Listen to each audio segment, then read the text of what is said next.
It is essential for Android phone users to know something about the recovery mode, and this article would be a comprehensive guide. With it, you can make use of the recover mode on Android more reasonably and accurately. Part 1. What is recovery mode on Android? Android recovery mode is a bootable partition on Android devices, enabling core functions, repairs, and OS updates. It facilitates data wiping, app installation, and system updates, ensuring smoother device maintenance. Part 2. What can Android recovery mode do for you? Reboot system. Update applications from ADB. Wipe data or factory reset your phone. Wipe cache partition. Update information from external storage. Part 3. Backup your files before using recovery mode. Before entering and using the recovery mode on Android, you are strongly suggested to make a backup for your files since data loss would happen anytime and anywhere. Here, our recommendation for you is to use Mobikin Assistant for Android. Launch the tool and connect your phone to the computer via USB or Wi-Fi. For Wi-Fi,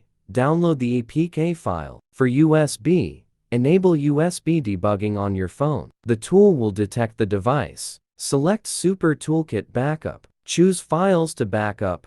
Select a backup path. Click Backup to save the files. Part 4. How to enter and use recovery mode on Android. Turn off phone. Press volume down plus power to enter recovery mode. Use volume buttons to navigate and select options like wipe data or reset for device reset.